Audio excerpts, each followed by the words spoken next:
One thing I've seen a lot of people with critical or some of those bigger diagnoses do in their life is when they get that word or when they start having those symptoms, they stop playing. And scientifically, and even in my own experience in working with a lot of people, I found that what you actually need to do is to start playing more when you get diagnosed. Start playing more when you experience those symptoms, because it's often the life that's not being lived that's creating that physiological manifestation, not a life being lived wholeheartedly, right? A complete, enriched, delicious, energized, vital life will reflect that into the tissues. And there's a lot of science that can go into that, but just keep it super simple. And oftentimes think back on even, if you've moved past a period of your life where you were diagnosed with something, think about the life that you were living back then, and how oftentimes it's not all of the little manipulative strategies that we incorporated. Can food change things? Sure.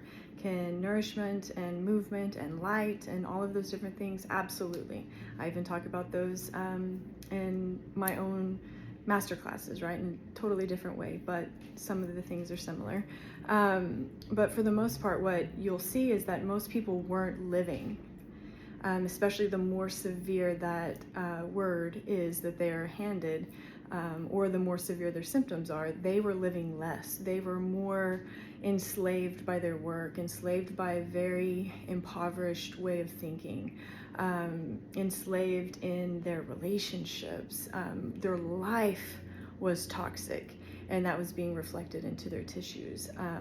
And so when you start experiencing those things, it's not an indication that you need to live less, but instead that you need to live more. And you need to live in a way that actually reflects your heart, your soul, your spirit, your desires, your yearnings, your cravings, your joys, your gifts. And that is often a demonstration or demonstrated as play, enjoyment, communion, connection in a true, genuine sense. Not I'm going to go through the motions and hope to get the effect from this activity, but I am losing myself in it, and therefore I'm getting the effects of that cause. Those are two totally different things, right?